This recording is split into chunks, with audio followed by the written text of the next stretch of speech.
વાલોડની વાલ્મીકી નદીના બેટ ઉપર ભેંસ ચરાવવા ગયેલ 2 ગોવાળોને ગાંધીનગર કોસ્ટગાર્ડના હેલિકોપ્ટર દ્વારા સહી સલામત રેસ્ક્યુ કરવામાં આવ્યા. ભારે વરસાદની પરિસ્થિતિમાં વાલોડ તાલુકાના દોડકિયા ફળિયા તરફ જતા વાલ્મીકી નદીના બેટ ઉપર ભેંસ ચરાવવા ગયેલ કુલ 5 ગોવાળો નદીના ભારે પ્રવાહમાં ફસાયેલા નજરે પડ્યા હતા.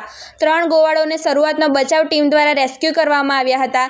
ત્યારે અચાનક નદીમાં ઘોડાપૂર પાણી આવવાને કારણે ભેંસ ચરાવતા 2 ગોવાળો અરવિંદભાઈ હળપતિ તથા રાજુભાઈ નૈકા નદીના પાણીથી ઘેરાઈ જતા મામલતદાર, તાલુકા વિકાસ અધિકારી, એનડીઆરએફ, એસડીઆરએફની ટીમ નદીના ધસમસતા પ્રવાહમાં બચાવ કામગીરીથી લાચાર બન્યા હતા. ત્યારે સંજય ગામિત અને ધારાસભ્ય મોહન ઢોડિયાના પુત્ર દિગેન્દ્રભાઈ પણ સ્થળ પર દોડી આવ્યા હતા. જે બાદ સંજય ગામિત અને દેવેન્દ્રભાઈ દ્વારા ધારાસભ્ય મોહન ઢોડિયાને આ અંગે જાણ કરવામાં આવી હતી. ત્યારબાદ ધારાસભ્યએ કલેક્ટર સાથે ચર્ચા કરી હતી. જે બાદ જિલ્લા કલેક્ટરના માર્ગદર્શન હેઠળ સ્ટેટ ડિઝાસ્ટર કંટ્રોલ રૂમ ગાંધીનગરને જાણ કરી સમગ્ર પરિસ્થિતિથી વાકેફ કરવામાં આવ્યા હતા. સમગ્ર પરિસ્થિતિથી વાકેફ કરતા કોસ્ટગાર્ડનું હેલિકોપ્ટર તાત્કાલિક બચાવ કામગીરી માટે વાલોડ તાલુકાના દોડકિયા ફળિયામાં આવી પહોંચ્યું હતું. જ્યાં તેમના દ્વારા નદીના પાણી વચ્ચે ફસાયેલા 2 ગોવાળોને સહી સલામત રેસ્ક્યુ કરવામાં આવ્યા હતા. તમામ પરિસ્થિતિથી ભયભીત બનેલા બંને ગોવાળો ડિઝાસ્ટર ટીમ તાપી સહિત કોસ્ટગાર્ડના જવાનોનો આભાર વ્યક્ત કર્યો હતો.